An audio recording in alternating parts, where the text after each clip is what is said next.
बच्चों देखिए, वार्षिक परीक्षा 2022-23 का प्रश्न पत्र है जो इस वर्ष आपको किस टाइप से आएगा, उसके लिए आप इसको पूरा प्रश्न पत्र देख लें। हमने पिछले वीडियो में प्रश्न क्रमांक 11 तक देख चुके हैं, प्रश्न क्रमांक 14 तक के प्रश्न देख चुके हैं। अब इस वीडियो में प्रश्न क्रमांक 15 और इसके आगे के सवाल को हल करेंगे। यहाँ लिखा है संख्या 36 के सभी गुणनखंड लिखिए। तो देखिए, गुणनखंड लिखना है, संख्या 36 के गुणनखंड। तो इसका हल लिखेंगे, संख्या 36 के गुणनखंड। देखिए, इसके गुणनखंड में हम लिख सकते हैं, पहला 9 चौ 36, ठीक है। और लिख सकते हैं 3 गुणित 3 गुणित 4, या लिख सकते हैं 3 गुणित 3 गुणित 2 गुणित 2। और क्या लिख सकते हैं 18 गुणित 2, 18 दूनी 36। और लिख सकते हैं 12 गुणित 3, 12 36, ठीक है। या लिख सकते हैं 36 गुणित 1।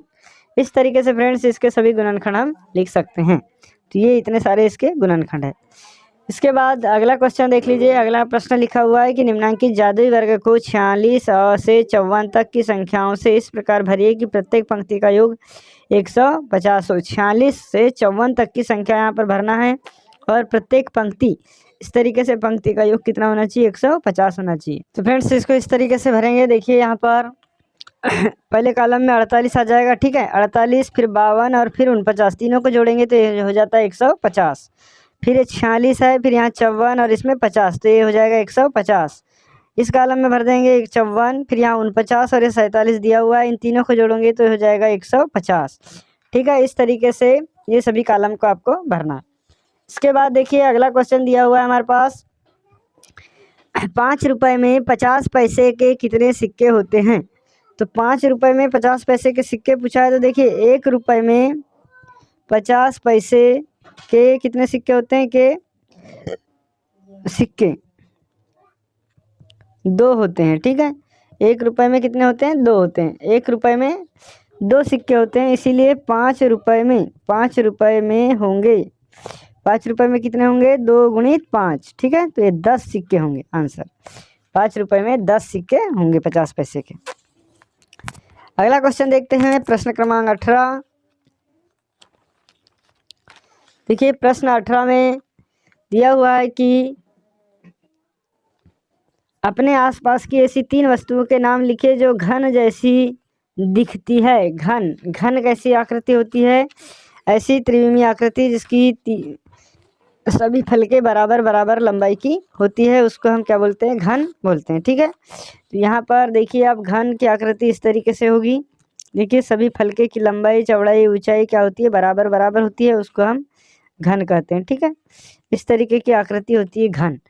तो ऐसी आकृति घर में आपको दिखाई देती है, उनके 3 अपने आसपास की ऐसी 3 आकृतियों के नाम लिखना है जो इस घन जैसे दिखाई देती हो। तो इसमें आप लिख सकते हैं, जैसे एक हो जाएगा, आप लूडो खेले होंगे तो लूडो का जो होता है पासा, उसका वो हो जाएगा। दूसरा आप लिख सकते हैं, जैसे एक क्यूब हल करते हैं जो इस तरीके से घुमाकर उसको हल किया जाता है, ठीक है।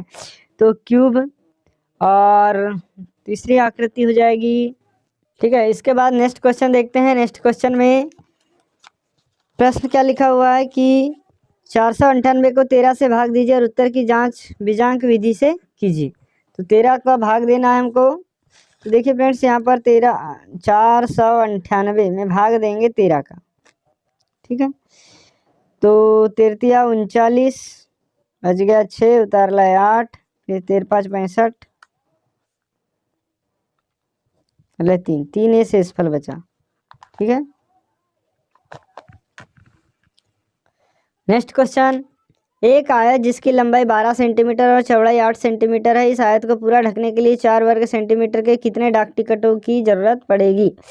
तो इसमें हमको क्या करना है कि इस आयत का क्षेत्रफल निकालना है। आयत का क्षेत्रफल निकालने में इस डाक टिकट 4 सेंटीमीटर वर्ग सेंटीमीटर के जो डाक टिकट है उसका भाग दे देंगे, तो जरा डाक टिकटों की संख्या का पता चल जाएगा। देखिए डाक टिकटों की संख्या बराबर आयत का क्षेत्रफल बटे टिकट का क्षेत्रफल। ठीक है, अब देखिए आयत का क्षेत्रफल कितना होगा 12 गुणित 8 और टिकट का क्षेत्रफल होगा 4 गुणित 4। ठीक, तो 4 दूनी 8 और 4 तिया 12 बराबर 6 वर्ग सेंटीमीटर, सॉरी 6। तो 6 टिकट की जरूरत पड़ेगी इस 12 सेंटीमीटर लंबाई और 8 सेंटीमीटर चौड़ाई वाले आयत को ढकने के लिए। इसके बाद देखिए अगला क्वेश्चन। फ्रेंड्स वीडियो लंबा हो रहा है तो नेक्स्ट जो क्वेश्चन बच रहे हैं हमारे पास, चलो इस वीडियो में हल कर लेते हैं। इसमें लिखा है नीचे दी गई घड़ी के समय को देखकर बताओ कि सुइयों से किस तरह का कोण बन रहा है, समय भी लिखा हुआ है। देखिए यहाँ पर किस तरह का कोण का प्रकार और समय। अब देखिए ये है न्यून कोण, ठीक है, क्योंकि यहाँ पर जो कोण बन रहा है, एक सेकंड, क्योंकि 90 अंश से कम का कोण बन रहा है। देखिए यहाँ पर 90 अंश से कम का कोण बन रहा है, इसलिए कोण का प्रकार हो जाएगा न्यून कोण और समय हो जाएगा 7:25। ठीक है, इसमें देखिए 90 अंश से अधिक का कोण है, इसीलिए अधिक कोण है। ठीक, और अधिक कोण यहाँ आ जाएगा अधिक कोण और समय हो जाएगा 9:10। इसके बाद नेक्स्ट है एक आयताकार खेत की लंबाई उसकी चौड़ाई का तिगुनी है, यदि चौड़ाई 20 मीटर है तो खेत का परिमाप ज्ञात कीजिए। तो खेत का परिमाप ज्ञात करने के लिए देखिए यहाँ पर हमारे पास दिया हुआ है लंबाई और चौड़ाई में संबंध। अब देखिए यहाँ क्या लिखा, आयताकार खेत की लंबाई चौड़ाई से 3 गुनी है, मतलब लंबाई कैसी है, लंबाई बराबर चौड़ाई गुणित 3, चौड़ाई से 3 गुनी है तो लंबाई बराबर चौड़ाई गुणित 3। अब यदि चौड़ाई 20 मीटर है, चौड़ाई कितनी है 20 मीटर है, दिया है चौड़ाई बराबर 20 मीटर, तब लंबाई कितनी हो जाएगी 20 गुणित 3 बराबर 60 मीटर। ठीक है, अब क्या बोला है खेत का परिमाप, परिमाप का मतलब देखिए खेत इस प्रकार आयताकार होगा तो ये लंबाई 60 मीटर हो गई और चौड़ाई 20-20 मीटर, तो टोटल जो परिमाप हो जाएगा परिमाप बराबर कितना हो जाएगा 2 गुणित 60 धन 20। ठीक, या इसको आगे हल कर देंगे तो ये 80 गुणित 2 बराबर 160 मीटर आंसर। तो इस तरीके से इसको आपको हल करना है। नीचे दिया हुआ है, नीचे दी गई आकृति 1 सेंटीमीटर भुजा वाले वर्गों से बनी हुई है और ए बी का क्षेत्रफल ज्ञात कीजिए और बताइए कि किस आकृति का क्षेत्रफल अधिक है। इन दोनों में बताना है क्षेत्रफल किसका अधिक है। तो देखिए 1 2 3 4 डब्बे हैं और इधर 1 2 3 4 5 6 डब्बे, 6 चौके 24। पहली आकृति का जो क्षेत्रफल होगा 24 होगा। ठीक है, इसका क्षेत्रफल 24 वर्ग इकाई। इसका गिन लेते हैं 1 2 3 4 5, 1 2 3 4 5, इसका होगा 25 वर्ग इकाई। देखिए आकृति बी का क्षेत्रफल अधिक है और 1 वर्ग इकाई अधिक है। ठीक है, लास्ट क्वेश्चन देख लेते हैं। प्रश्न क्रमांक 24, एक टैंक में 200 लीटर पानी भरा हुआ है, 30 टैंकों के अंदर कितना पानी भरा जा सकता है। एक टैंक में 20 लीटर तो 30 टैंक में कितना, तो 30 का गुणा कर देंगे 30 टैंकों में पानी की मात्रा, तो 30 टैंकों में पानी कितना हो जाएगा 30 टैंकों में पानी बराबर कितना हो जाएगा 200 गुणित 30 बराबर 6000 लीटर। ठीक है, 6000 लीटर। अगर एक टैंक पानी से 20 बाल्टियां भरी जा सकती है तो 30 टैंक पानी से कितनी बाल्टियां भरी जा सकती है। तो बाल्टी की संख्या कितनी हो जाएगी, देखिए एक टैंक में कितना होगा 20 बाल्टी। ठीक है, तो 30 टैंक में कितना, तो 30 टैंक में कितने लीटर है 6000 लीटर।